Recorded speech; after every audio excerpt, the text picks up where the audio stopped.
Ito yung harvest natin malunggay for today's video. Ay, so ga-harvest na tayo ng malunggay. Tingnan nyo. Laki na niya. Ilang months na to? 1 month mahigit na. Ayan guys, 1 month mahigit lang. From seeds, pwede na tayo mag-harvest ng malunggay. Ayan, kalbuhin na yan. Pansasahog natin yan sa ating sasabawang gulay. Ayan guys, 1 month lang uli, pwede na uli yan harvesting. Kakalbuhin natin yan guys. Eto, tanggalin natin tong mga bulok niya. Ay, meron hanpek. May tilas oh. Tilas ba yan, mahal? Patayin natin yan, Makati yan. Higad. Ay, puki ka!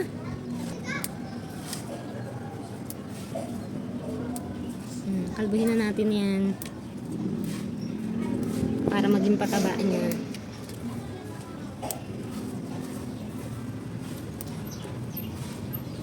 Abo, kalbo na po ulit siya. Next, eto. Pwede na rin yan. Itong maliit. Pwede na yan. Basta mayroong ano, Dahon. dahon. Diba? 1.5 month lang, makakapag-harvest ka na ng malunggay. Makakapagkalbo ka na ng malunggay.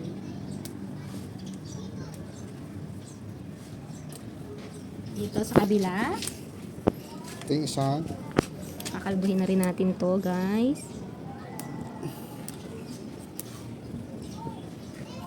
Parang madami na siya. Madami na nga.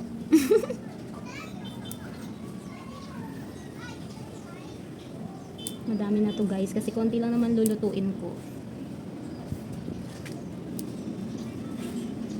Pero Sa kabila, oh. kalbuhin na rin natin yan.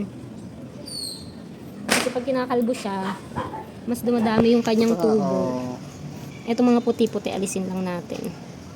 Kasi ang pangit.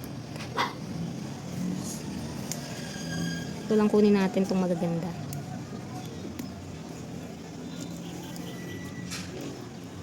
Ito yung harvest natin malunggay for today's video.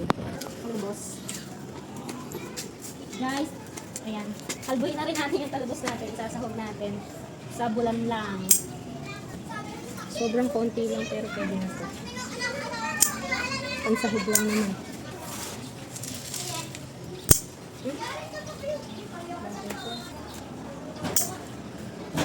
Tingnan nyo yung kalamansi ko. Sobrang dami ng bulaklak na yun.